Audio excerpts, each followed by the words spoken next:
Hormuz കടലിടുക്കിലെ American ഉപരോധം ഇറാനെ കടുത്ത സാമ്പത്തിക പ്രതിസന്ധിയിലാക്കുമെന്ന് റിപ്പോർട്ട്. ഉപരോധം 2 ദിവസം പിന്നിട്ടതോടെ ഹോർമൂസ് തീരത്തെ ഇറാൻ തുറമുഖങ്ങളിലേക്കുള്ള കപ്പലുകളുടെ വരവ് തടസ്സപ്പെട്ടതായാണ് റിപ്പോർട്ട്. ഉപരോധം മൂലം ഇറാന് പ്രതിദിനം 4081 കോടി നഷ്ടമുണ്ടെന്നാണ് പ്രാഥമിക കണക്ക്. തിങ്കളാഴ്ച ആരംഭിച്ച ഉപരോധം എണ്ണ, വളം, ഭക്ഷണം, മറ്റ് സാധനങ്ങൾ എന്നിവയുടെ ഒഴുക്കിനെ തടസ്സപ്പെടുത്തുമെന്നാണ് റിപ്പോർട്ട്.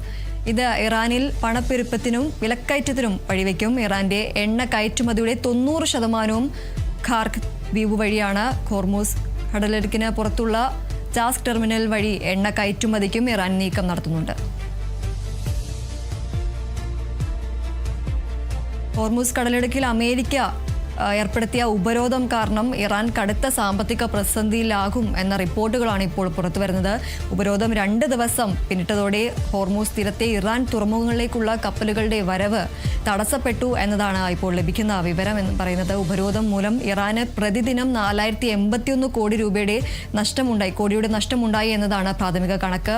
തിങ്കളാഴ്ച ആരംഭിച്ച ഉപരോധം എണ്ണ, വളം, ഭക്ഷണം, മറ്റ് സാധനങ്ങൾ എന്നിവയുടെ ഒഴുക്കിനെയും തടസ്സപ്പെടുത്തും എന്നതാണ് റിപ്പോർട്ടുകൾ. ഇത് ഇറാനിൽ പണപ്പെരുപ്പത്തിനും വിലക്കയറ്റത്തിനും വഴിവെക്കും. ഇറാന്റെ എണ്ണ കയറ്റുമതിയുടെ 90% ഖാർക്ക് ദ്വീപ് വഴിയാണ്. ഹോർമൂസ് കടലിടുക്കിന് പുറത്തുള്ള ജാസ്ക് ടെർമിനൽ വഴി എണ്ണ കയറ്റുമതിക്കും ഇറാൻ നീക്കം നടത്തുന്നുണ്ട്.